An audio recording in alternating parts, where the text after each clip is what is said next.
Et pour cela, il remet en question les conventions. Un enjeu autour d'une réglementation canadienne de pêche et Océan Canada est en train de créer un désagrément, je vais même dire, là, plusieurs problèmes pour une industrie qui est peut-être méconnue du grand public. En tout cas, ça l'était sincèrement pour moi, celle de la cueillette d'algues sauvages au Québec. Avec nous pour en parler, propriétaire de l'entreprise gaspésienne, un océan de saveurs, pêcheur d'algues et précurseur, franchement, dans le domaine. Antoine Nicolas est avec nous. Bonjour, Monsieur Nicolas. Bonjour. Avant qu'on entre dans ces réglementations qui sont compliquées pour vous, peut-être juste nous mettre dans le bain, à nous et aux auditeurs. Mon Dieu, qu'est-ce que ça fait, un cueilleur d'algues sauvages? Ça fait. Nous, on récolte en fait des algues depuis 12 ans maintenant en Gaspésie. Il y a une mine d'or en fait sous la mer à aller exploiter de façon durable, de façon responsable. Puis c'est vraiment des produits qui sont extrêmement bons pour la santé, là. C'est comme des légumes de mer. Alors, vous plongez, c'est quoi? C'est des plongeurs, littéralement, qui vont sous l'eau puis qui découpent ou récoltent des algues qui poussent dans les fonds marins, c'est ça? Exactement. On y va en plongée. Je m'excuse, j'ai de la misère avec le cadrage.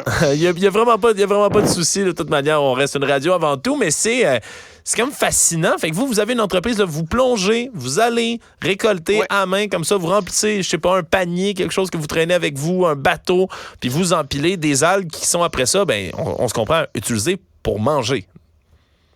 C'est ça, exactement. En fait, on a comme un mini Zodiac qui fait à peu près 3 pieds de long. 3 à 4 pieds de long, en fait, selon les modèles. Puis on va avoir des sacs autour, des sacs qui sont faits en filet de chalut, qu'on va remplir d'algues, en fait, au fur et à mesure de la récolte. Fait qu'on peut remplir comme ça plusieurs sacs pendant qu'on va récolter, puis plusieurs espèces. En fait, on a autant de diversité d'algues que de poissons, crustacés, mollusques qui sont récoltés sous nos permis. Donc, après ça se ramasse sur des tables, même de restaurants. Là. Il y a des restaurants très prisés, très chers, très chics aussi, qui achètent de vos algues, là. Exactement. On a travaillé avec plus de 150 restaurants à travers le Québec, puis dont les meilleurs en particulier. Et puis on travaille également avec 500 points de vente, fait qu'on vend aussi directement aux particuliers aussi, puis via notre boutique en ligne, via Amazon également aussi. Fait qu'on peut nous retrouver assez facilement partout. Bon, on comprend, c'est une industrie peut-être méconnue, mais qui est une vraie mine d'or sous l'eau, vous l'avez dit, mais là, c'est menacé un peu de votre côté. Votre travail est difficile à faire depuis un certain moment parce que il y a une réglementation de pêche et Océan Canada qui est extrêmement sévère sur la récolte d'algues. Je vous laisse expliquer un peu. Dans le fond, on a le droit de couper les algues, mais jamais de les décramponner ou les déraciner, c'est ça? En fait, c'est ça. Il y a un crampon, il n'y a pas de racines sur les algues, fait qu'elles sont accrochées au fait au rocher.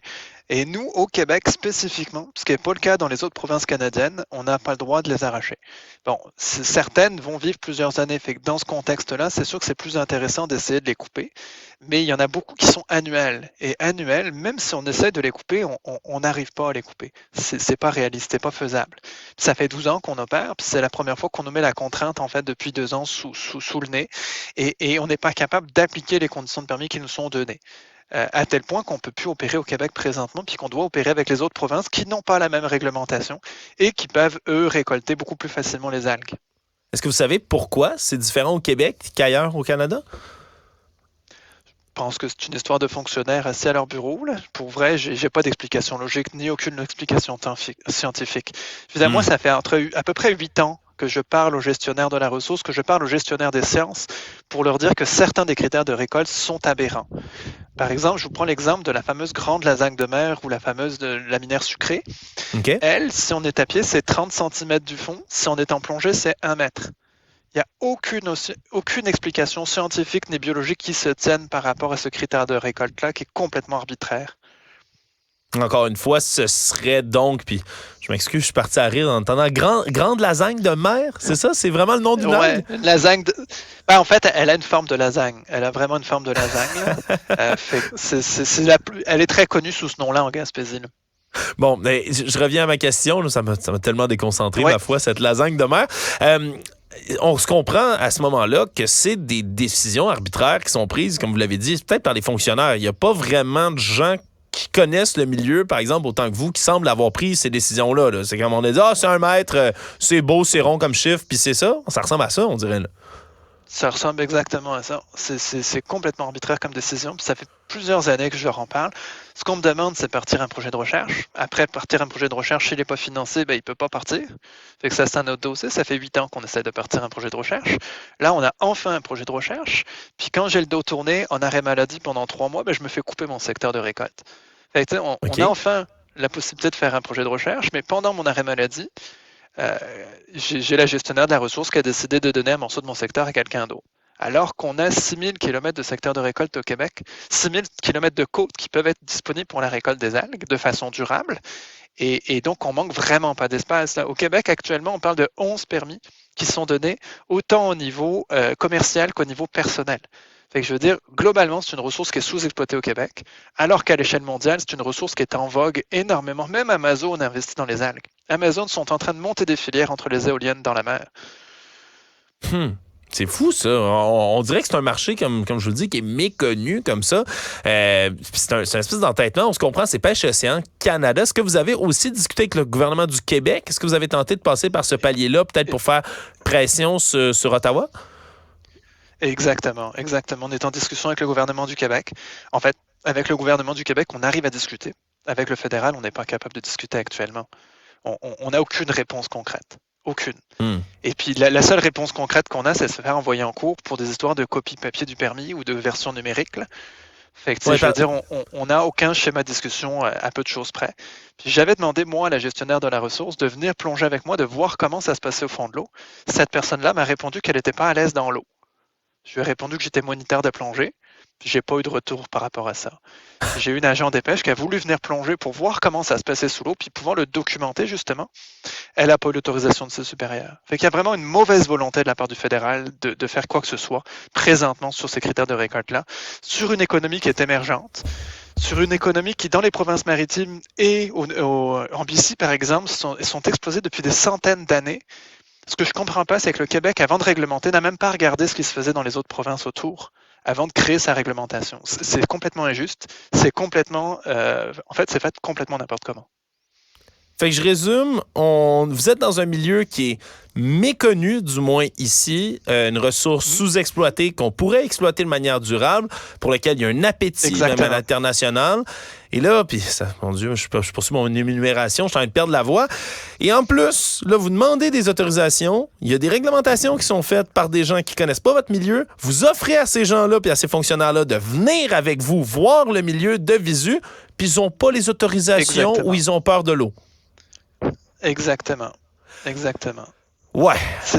On est capable de créer un contexte réglementaire, d'envoyer des gens en cours à tout bout de champ pour des niaiseries, et on n'est même pas capable d'aller vérifier ce qui se passe au fond de l'eau, puis d'aller regarder comment ça marche sur le terrain. Oui, parce que ça, je ne l'ai pas mentionné, mais en plus, vous faites, là, tu sais, carrément, mais pas harceler, mais faites envoyer toutes sortes de documents légaux parce que vous ne pouvez pas, puis vous l'avez dit, c'est presque impossible à faire, respecter certaines réglementations. Là, en plus, on va venir s'acharner sur votre cas. C'est le feedback, moi, de l'année 2022, c'est qu'il n'y a pas une seule de mes récoltes qui m'aurait pas envoyé en cours. L'arrachage accidentel est impossible. On en a forcément de l'arrachage. Je veux dire, la tolérance zéro est impossible. Je veux dire, il faut pas être sorcier pour savoir ça. Je veux dire, on construit pas une maison avec une marge d'erreur de zéro. À un moment donné, il faut être réaliste. Là. J'ai beau être quelqu'un de particulièrement rigoureux puis de particulièrement perfectionniste, je peux pas demander, moi, à mes employés de faire une erreur de zéro. Là. Même encore là, ce matin, il y avait une erreur, il manquait un produit dans une commande. Ça arrive. Il faut que la cible soit zéro, c'est toujours normal, mais on peut pas être à zéro. Là. Fait que on peut pas opérer si aucune algue ne doit être arrachée de son substrat. C'est ce qui est écrit sur nos permis. Et selon certaines espèces qui sont annuelles ou bisannuelles, les algues vertes et les algues rouges en particulier, on peut atteindre jusqu'à 80% d'arrachage et plus selon la période de l'année où on les récolte parce qu'elles sont faites pour s'arracher avec la nature. À un moment donné, on ne peut pas faire mieux que ce que fait la nature. Écoutez, je vous écoute, puis moi, je vous avoue, je suis vraiment... j'ai pas de terme français, je suis flabbergasté, je suis sur les fesses, sincèrement, là, de vous entendre, M. Nicolas, parce que on en voit souvent, là, du moins, je dis que je suis étonné, au Québec, on en voit souvent là, des exemples comme ça où des fonctionnaires au Canada, on se pogne le beigne, on tourne les pouces, on comprend mal des enjeux. Je vous avoue que dans votre cas, c'est assez particulier. Merci. En espérant que votre appel soit entendu, puis de publiciser un peu votre histoire comme ça, va permettre d'avoir des retours plus rapidement. Antoine Nicolas, vous êtes propriétaire de l'entreprise gaspésienne Un Océan de Saveurs et pêcheur d'algues. Merci beaucoup d'avoir été avec nous. Merci beaucoup, c'est vraiment gentil. Au revoir.